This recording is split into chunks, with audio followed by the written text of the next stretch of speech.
Hello everyone, my name is Andres, and leading up to this year's release of Infinity War, I am reviewing all previous MCU movies. Although I should say it's more of a celebration of Infinity War than it is leading up to, because these videos will be released after Infinity War. But without further any ado, let's get to it.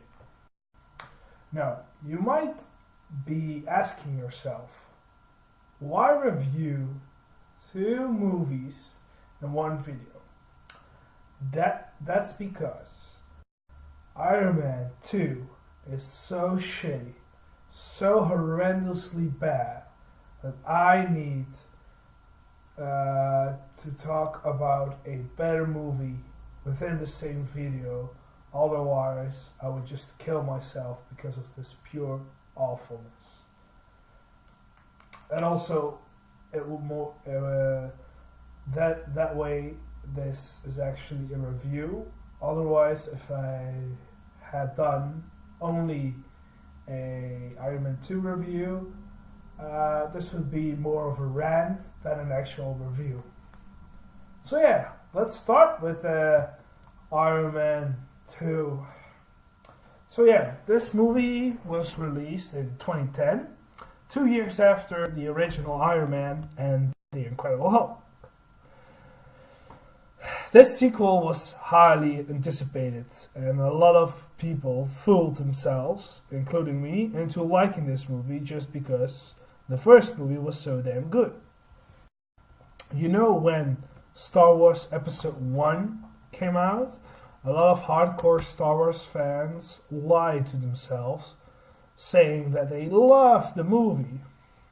And only a few years later, they realized that the movie wasn't that good. Well, yeah, I had undergone a similar thing with Iron Man 2. Let's talk about the director. The director is the same director as the first movie, Jon Favreau. At least theoretically. Jon Favreau wanted to make this movie in 3 years' time. But Marvel wanted to rush this movie and made it came out slightly under 2 years after the original. Furthermore, Jon Favreau had foreseen a 3-movie story arc, with the second one being based on the Demon in a Bottle storyline. However, Marvel wanted a Avengers setup movie and constantly interfered with Jon Favreau's vision, with as result this monstrosity we have today. It embittered the relationship between Marvel and Favreau, leading to Favreau not directing the third Iron Man movie. I should say this, I think the relationship between Marvel and Jon Favreau has improved a lot more, and I would say Jon Favreau coming back to direct another MCU movie is definitely a possibility. Let's talk about the cast. This movie stars Robert Downey Jr. as Tony Stark / Iron Man, Gwyneth Paltrow and Clark Gregg as Agent Coulson, just like the first movie. Terrence Howard was recast with Don Cheadle taking his place, and Robert Downey Jr. and Don Cheadle have zero chemistry on screen in this movie. However, I blame that to the poor writing and directing, because in later movies I think their chemistry has become a lot better and even surpasses the original chemistry that Robert Downey Jr. and Terrence Howard had. Mickey Rourke plays the villain called Whiplash, one of Marvel's most unknown villains. And this movie didn't do the character any favors either. This is easily one of Marvel's worst villains, and that is saying a lot because there are some bad ones in later movies. It is quite ironic that the villain isn't an exact clone for once. It is a bad villain, but it's the first villain that's not an exact clone. Yes, admittedly, the villain copies Iron Man's arc reactor technology, but instead of building a suit, he's wasting it on superpowered whips. Yeah, really great, right? Lastly, Scarlett Johansson was added to the cast of this movie to establish the Black Widow character. And I use the term establish very lightly because the only reason she's in the movie is to be hot. That's it. I'm not exaggerating. Every scene with her is filmed in a way to capture her sexiness. She has zero personality in this movie. I'm all for using Scarlett Johansson's sexiness. Some eye candy is always appreciated, but at least give her some character development. Luckily, her character is more fleshed out in later MCU movies, and I would say Marvel definitely redeemed the Black Widow character. To close off this review / rant of Iron Man 2, let's talk about the story. First of all, the story is so hard to follow because half the time the characters are just arguing and talking over each other. Even worse, the story they are trying to tell is so bad and so forgettable, with lots of underlying subplots that do not affect the main story in any way, with lots of them being unresolved and forgotten about or quickly fixed. Some story elements were deemed impossible to the characters in the movie, and 5 minutes later, those elements were solved. If you ever decide to do to rewatch every MCU movie, and you decide to skip Iron Man 2, you will miss nothing. Literally nothing. Oh man. Oh man, I just like even the fucking poster looks like crap. Oh yeah, look at this. Look at this. It's like a fan photoshopped some images on there to make a fan poster of the sequel. Oh man, it's just hideous.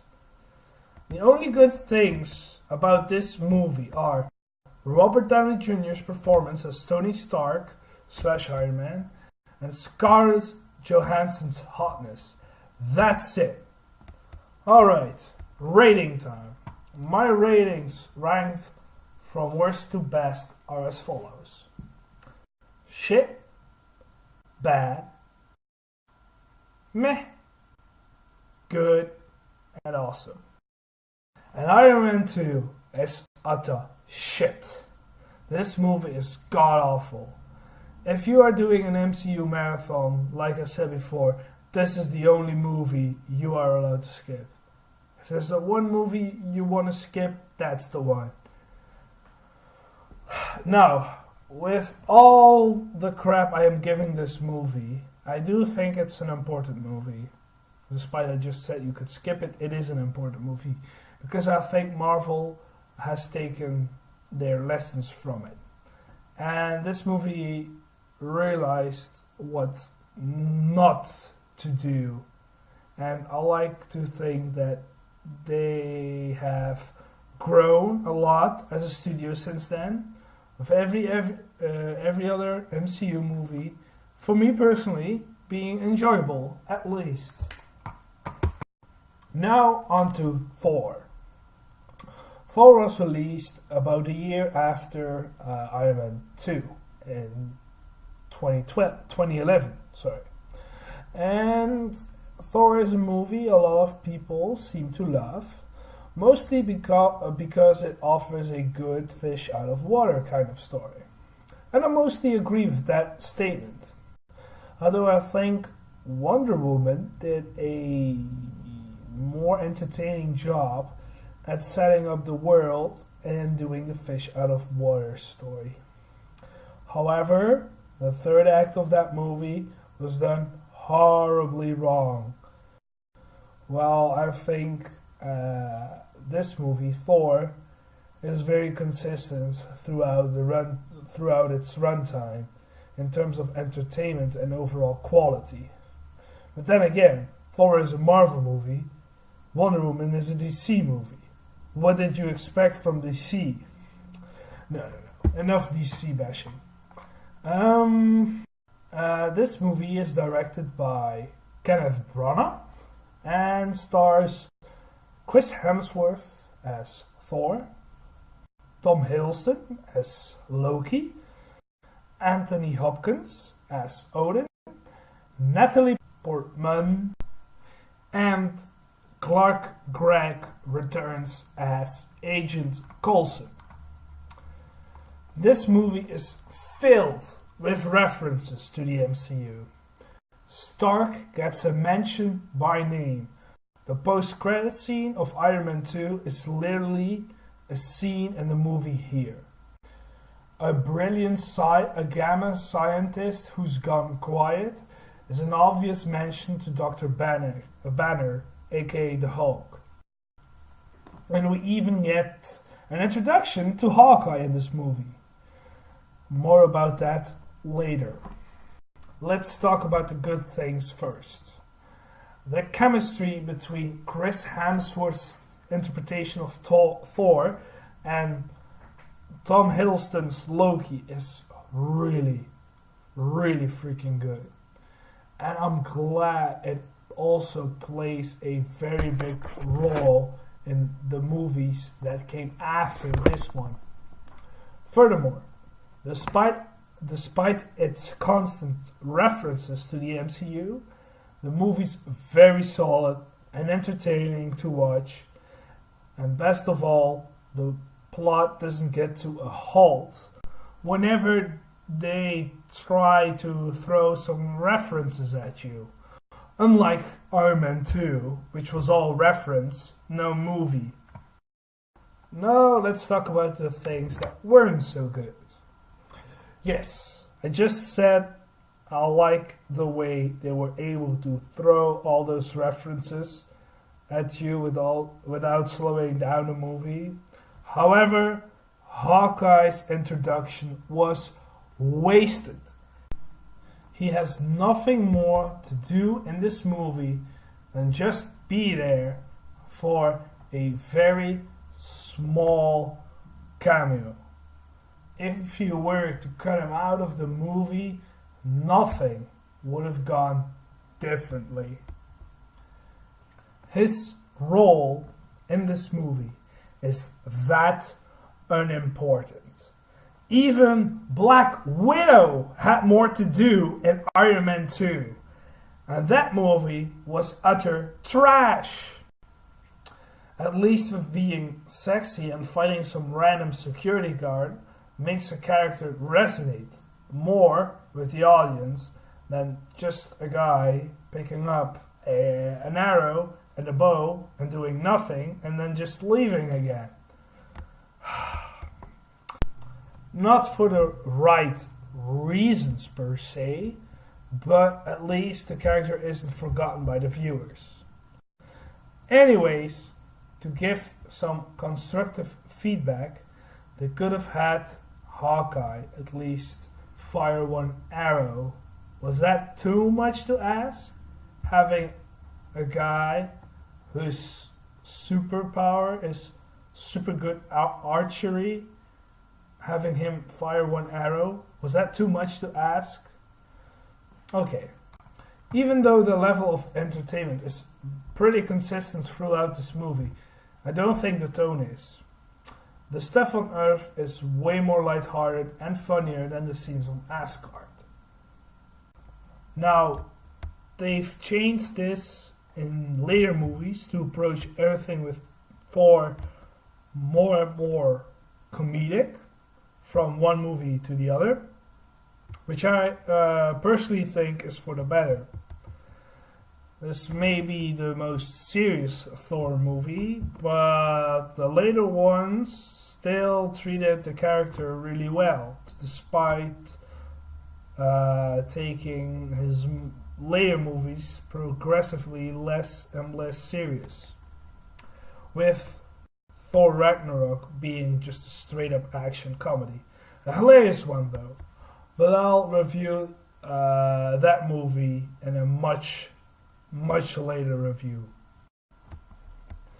I think this movie is all around an okay movie. Nothing's really bad here in my opinion, but there's nothing really that great about this movie either. One of the reasons I like the later installments of the Thor franchise is because we get to see Thor being full-on Thor. Case in point, about half an hour into this movie, Thor is banished and therefore unworthy and loses his hammer.